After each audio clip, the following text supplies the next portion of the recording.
What's up, fam? Welcome back to the We Are Just Dating page. My name is Tim. This is my beautiful wife, Pauline, and you are tuning in to another episode of the W Podcast, where you get wisdom in the word with a Wheeler. Hey, so we are so glad that you're back with us. We have another great episode.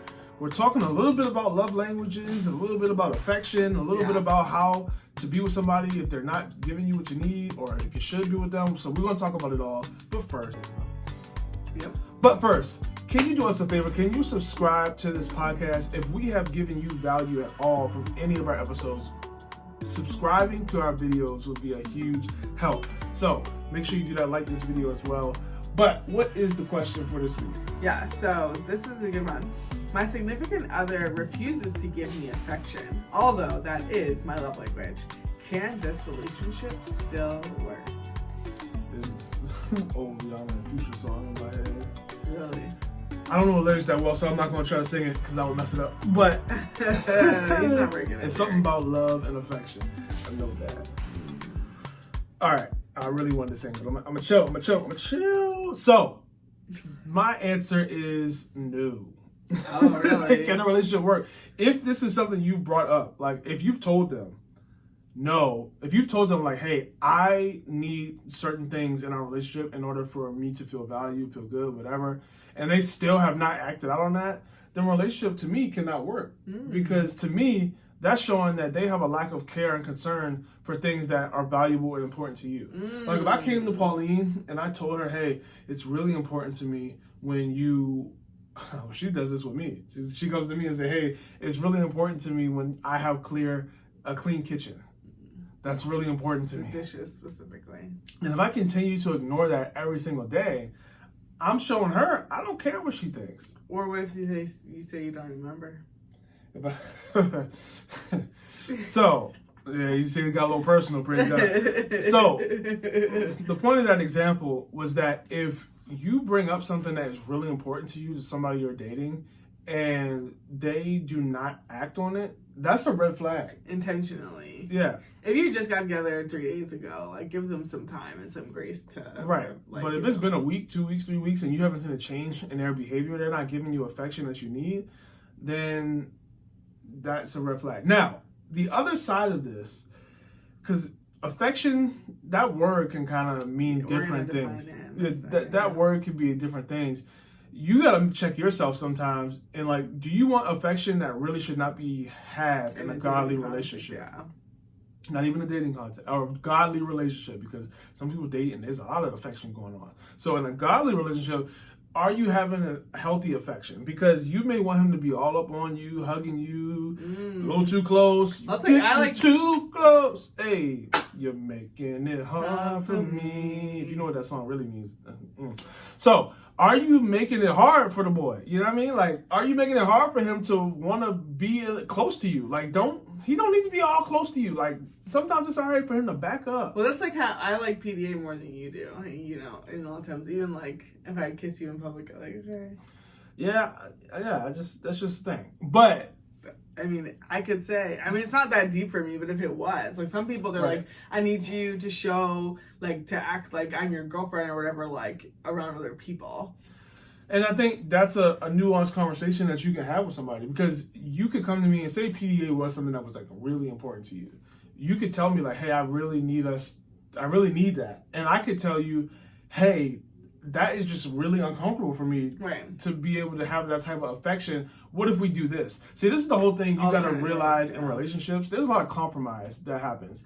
And you're not always going to get 100% of your way in a healthy relationship.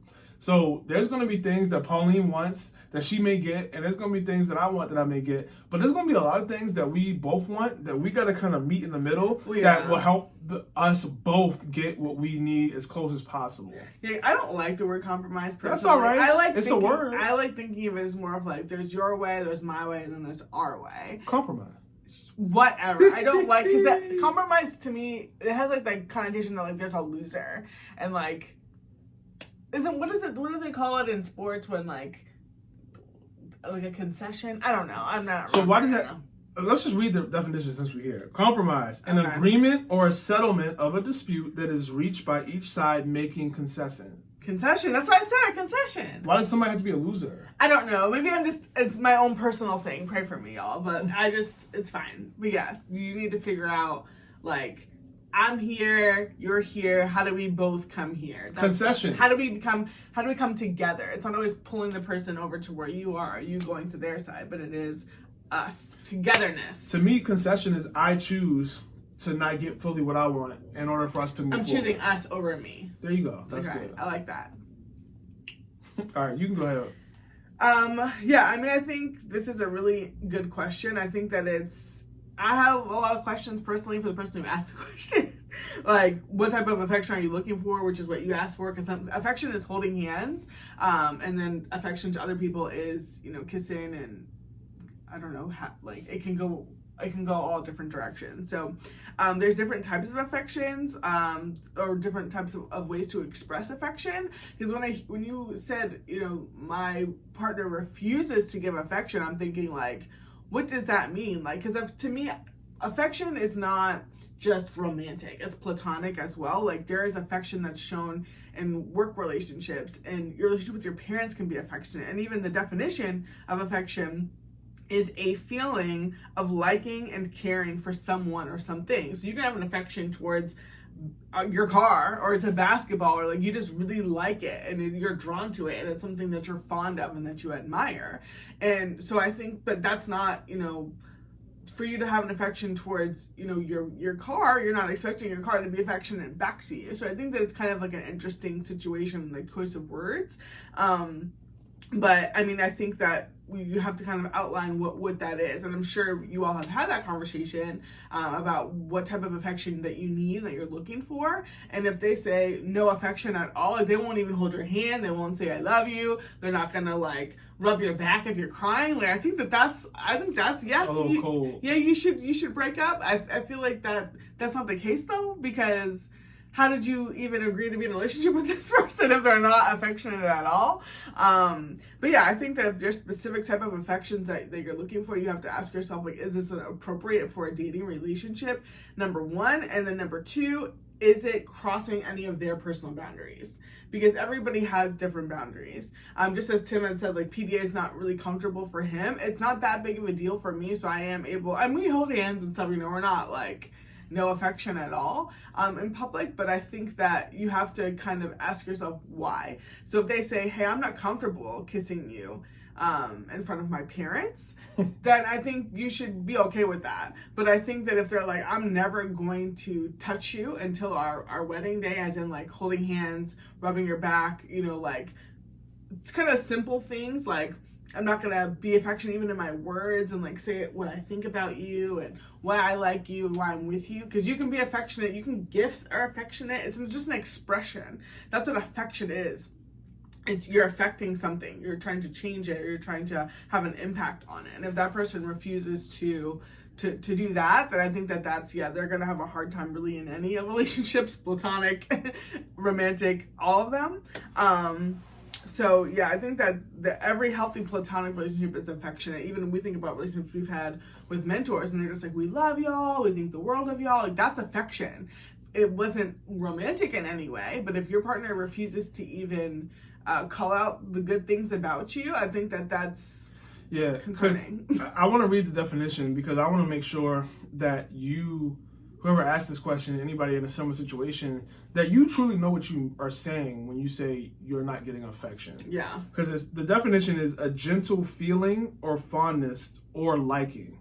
And I think the key word for me is gentle. Mm. So, like Pauline said, they may not be able to touch you and do all the things that you may want, because it may be a trigger for them. Yeah. And as Christians in a godly relationship, we should respect that, because unfortunately we all have passed. Right. And we don't know how far someone else has gone in previous relationships, and they may be trying to protect themselves and you by not touching you and doing all that stuff that could lead them to someplace they don't want to go. Right. But if they're being gentle in how they speak to you, if they're being gentle in how they care for you and love for you, that's something that should be just as valuable. Yeah, you shouldn't ignore what they are doing just because it's not the specific type of physical touch that you want. And like I said, there are ways to show physical touch. Like one of the things I love is like if we're in like a busy place and like, or like at a party, family party, and like Tim will come up and like, you know, and touch my back, say, hey babe, like how are you doing? Do you need anything? And that means a lot to me because it lets me know he's there. And it's not in any way romantic or any way, you know, inappropriate, but that is a form of physical touch and a way of a love, where he feels my love language in that way. So there are ways for your partner to feel your physical touch, but because sometimes, especially guys, think physical touch is only sex, and that's not true. Sex is sex.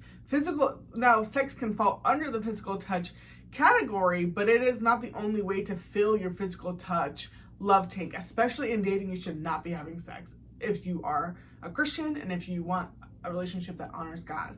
So I think that you might have to go through some mind renewal here if depending on, you know, if we're touching it off, we're right on like what it sounds like maybe going on, and the person who asked the question kind of where you are, you need some mind renewal there, because absolutely your relationship can work, but you have to adjust. You have to adjust and be more clear about what your physical needs are, if they're appropriate, and how you're communicating that to your partner. Because if you're saying, because some people, and I was this way before I was a Christian as well, it's like physical touch and sex and that is like a requirement. It's a part of a romantic relationship. Now, since coming to the Lord, my mind has been renewed, and I've learned that it's actually a detriment and a distraction in a in a dating relationship. But, you know, like you may have to go through that. So I'm not sure exactly, you know, where you are with that. But this is also just a great example of why dating is meant to be temporary and why it's supposed to be something that is, you know, as short of a period as possible, because physical touch is a beautiful thing, and sex and sexual expression is a beautiful thing inside of marriage. And if you feel like I need this, if I don't get it, we can't be together. I don't want you to leave this relationship and then have the same problem with the next person if you don't deal with what really might be going on. Yeah, we really have to be mindful of trying to have godly relationships when we still have worldly mindsets. Yeah. You cannot have both. So good. So you just got to be careful of that. Yeah, so you can absolutely survive without physical affection. You've done it before. I don't know for how long, but you have. Everyone's done it at some point. So I want you to, you know, be reminded of that self-control is a fruit of the Spirit. So you absolutely can survive without it. I don't want you to leave this relationship if it is a relationship that God wants you to be in and that he has for you, and that will lead to marriage simply because of this reason, because you feel like you're not getting something that you need, like, oh man, I have needs. And like, yeah, you do have needs, but they're supposed to be filled in a certain context, and when you get there, they will be filled. But for, you know, dating is temporary. It's meant to be temporary. Yeah, and if you were married, something I would suggest is taking this to the Lord and asking the Lord, God, I've told my partner several times that I need them to be more affectionate, but it's not clicking for them. I need you, the only person who can take a heart of stone and turn it into flesh. I need you to move, speak to them like only you can, and help them, show me the affection that I need. Now, I don't know if I would necessarily suggest that in a dating relationship. Like, you could do that. There's nothing wrong with praying to God. But that's just something that's another potential option. But again, the reason I'm weary about suggesting that to a dating relationship is because I don't want you doing that and then you're waiting for 5, 6, 7 months. Well, I'm just waiting on the Lord to make a change. And it's like, this guy just ain't going to change. So you need to break up and find somebody else that can give you what you need. But also in the dating context, it does matter what type of affection you are looking for. So if you're just wanting this person to hold your hand and they won't, then, you know, you all are just on different pages, and like it's okay. There's somebody else out there. But if you're wanting like oral sex, you're wanting things like that, and they won't do it, you're wrong. I would say even if you want a guy to be constantly rubbing on you and like touching your skin, okay, that's too much for some guys. That would be too much for me. Like, nah, like that's just because that's gonna make me, like, if I'm rubbing on, like, I'm already attracted to you first off. So any type of physical touch can really lead somewhere I'm just not trying to go.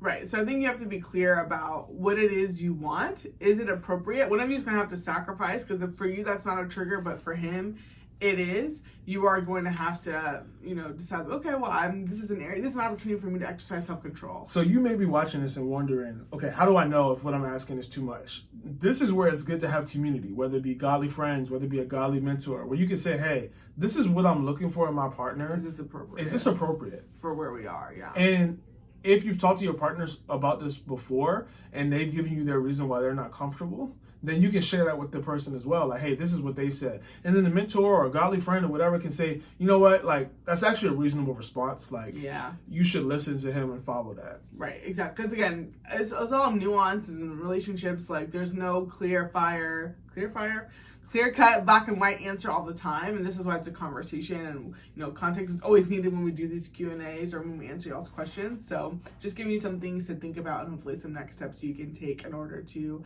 make the decision if you need to move forward with this person or move forward without them. Yeah. So we don't want to give y'all the wrong impression. We just need your love and affection. That's kind of the word, I think. I don't even know. All right. Thank y'all. What the heck? That's how the song goes. I don't know what that was. L-O-V-E and affection. Anyway, y'all know we like to have fun. You had that like a fire shut up in your voice as fast. I had to get it out. Video.